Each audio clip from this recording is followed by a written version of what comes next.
முருகனுக்கு ஏன் காவடி எடுக்கிறாங்கன்னு தெரியுமா? அகஸ்திய முனிவரோட சீடரா இருந்தவன் இடும்பன். பலசாலியான அவன் எவ்வளவு பெரிய வெயிட்டா இருந்தாலும் ஈஸியா தூக்கிடுவான்.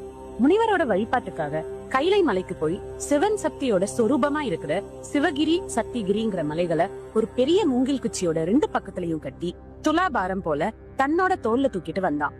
தான் பெரிய பலசாலி அப்படிங்கிற கர்வம் அவனுக்கு. கைலை மலையில இருக்கிற முருகப்பெருமான் அவனுக்கு பாடம் புகட்ட நினைச்சாரு. இடும்பன் முருகனோட திருவிளையாட்டால பாதை தெரியாம தடுமாற ஒரு சின்ன பையன் வேஷத்துல முருகன் வந்து இடும்பனுக்கு வழிகாட்டினாரு. திருவாவினன் குடி கிட்ட வந்தப்போ சிறுவனா இருந்த முருகப்பெருமான் இடும்பன் கிட்ட கொஞ்சம் ரெஸ்ட் எடுத்துக்கோன்னு சொல்றாரு. இடும்பனும் சரின்னு அவன் காவடி போல சுமந்து வந்த மலைகளை கீழே இறக்கி வைக்கிறான்.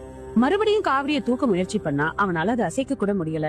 ஏன்னு பார்த்தா சிவகிரி மலை உச்சியில அந்த சிறுவன் கோவணத்தோட கையில ஒரு கம்பு புடிச்சிட்டு நிக்கிறத பாக்குறான்.